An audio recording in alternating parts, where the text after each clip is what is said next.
अभी राजनीति जातीय जनगणना करवा रही है। क्या जातीय जनगणना समाज को बांटने का कार्य नहीं कर रही है, नहीं करेगी आगे चल के? देखिए, राजनीतिक दल अपने अपने चुनावी फायदों के लिए घोषणाएं करते रहते हैं, और कोई भी दल जब कोई घोषणा करता है तो वह उसमें बहुत दूर तक ये देखता है कि हमको इसमें क्या फ़ायदा होने वाला है। और ये जो जाति जनगणना है, राहुल गांधी जी बार बार इस पर जोर दे रहे हैं। मेरा ये मानना है कि कांग्रेस विचारधारा के अनुसार उन्होंने इस मुद्दे को उठाया है, और इसका क्या आउटकम होगा ये तो अभी बताना बहुत प्रीमैच्योर होगा। और ये राजनीतिक मुद्दे होते हैं, लोग उठाते रहते हैं, ऐसी कोई विशेष बात इसमें नहीं नज़र आती।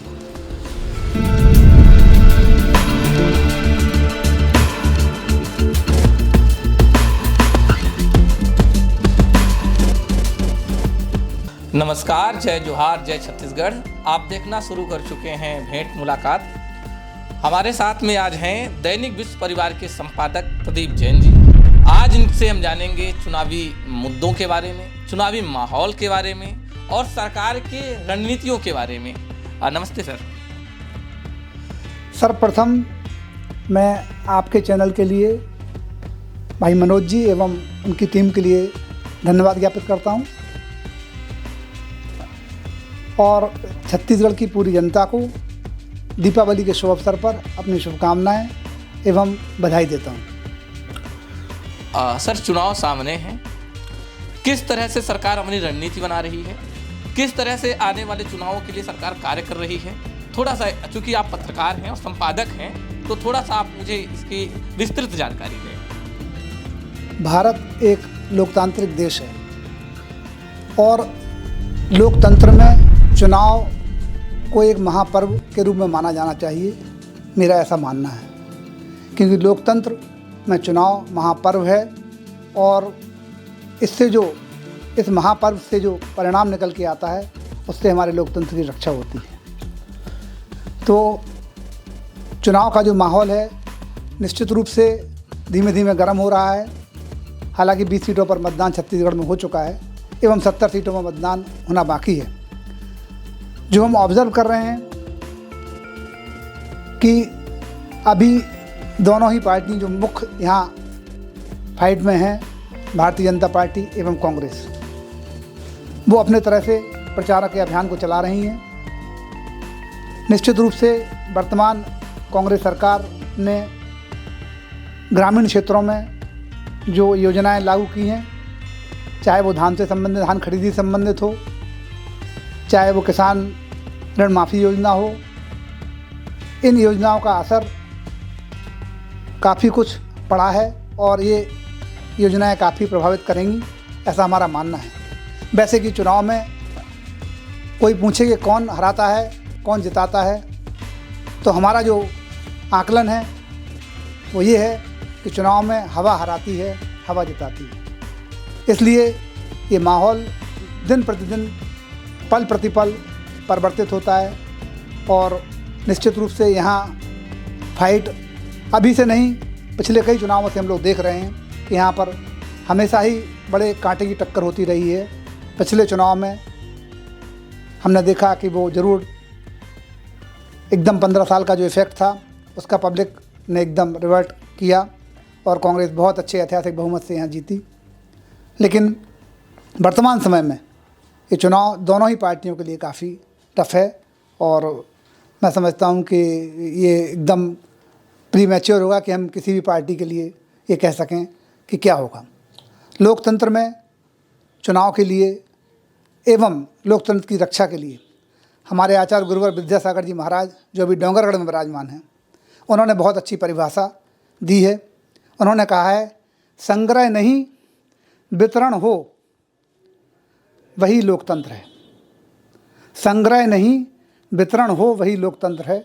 मैं समझता हूँ कि ये 17 शब्दों की उनकी परिभाषा, 17 अक्षरों की परिभाषा लोकतंत्र की यदि पूरे देश में लागू होती है तो देश का लोकतंत्र निश्चित रूप से बहुत मजबूत होगा। वितरण होना चाहिए, संग्रह नहीं होना चाहिए। यदि ऐसा माना जाता है, ऐसा अपनाया जाता है, तो देश समृद्ध होगा, लोकतंत्र मजबूत होगा। मेरा सर दूसरा प्रश्न है पत्रकारों कि अभी राजनीति जातीय जनगणना करवा रही है।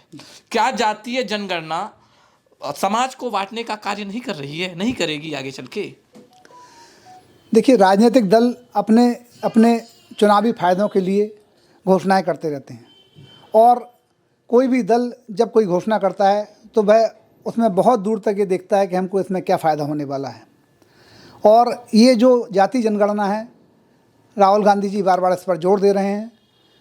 मेरा ये मानना है कि कांग्रेस विचारधारा के अनुसार उन्होंने इस मुद्दे को उठाया है, और इसका क्या आउटकम होगा ये तो अभी बताना बहुत प्रीमैच्योर होगा।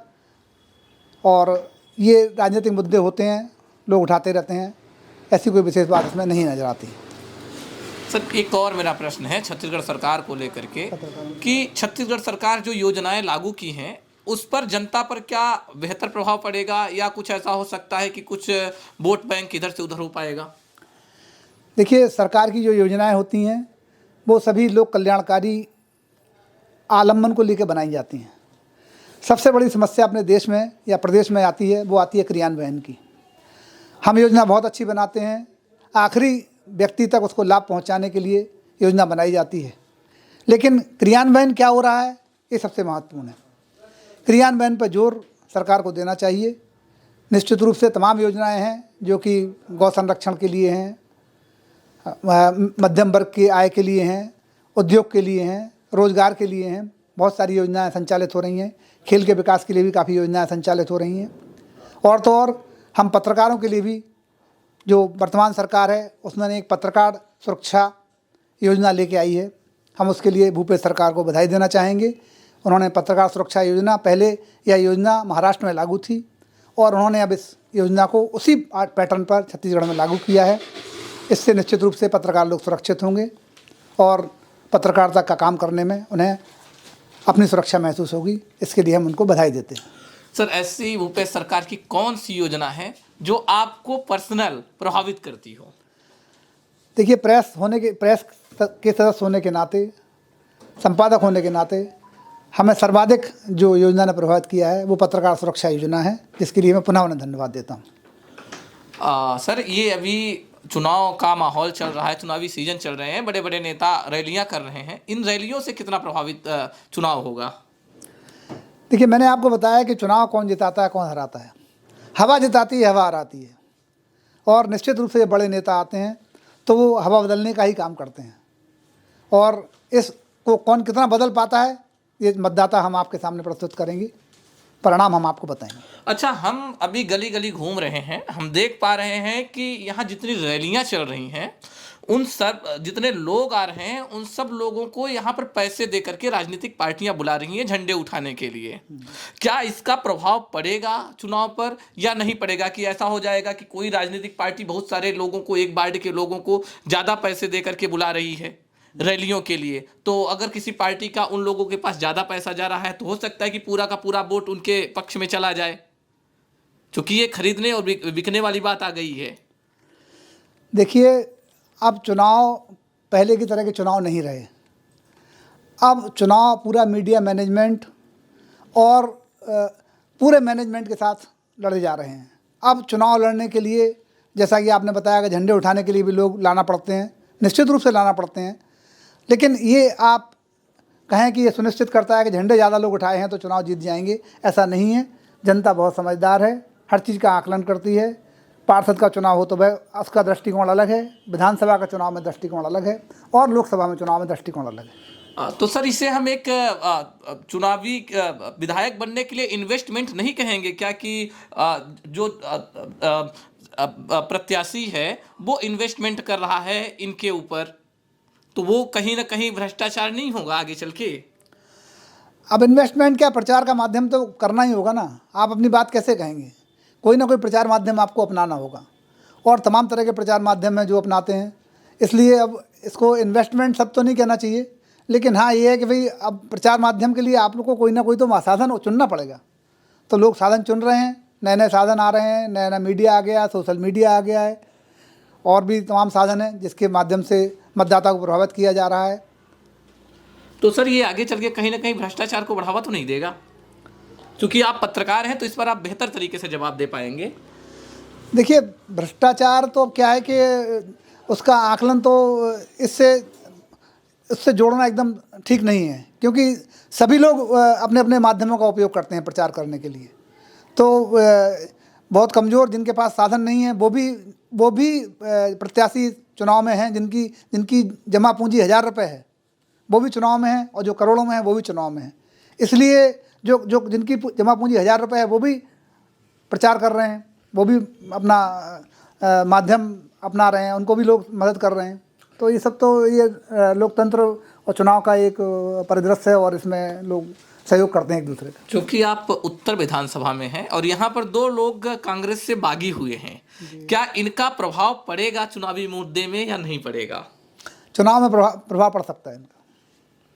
तो ये थे हमारे दैनिक विश्व परिवार के संपादक, जिन्होंने चुनावी मुद्दों को लेकर के बहुत सारी बातें कहीं।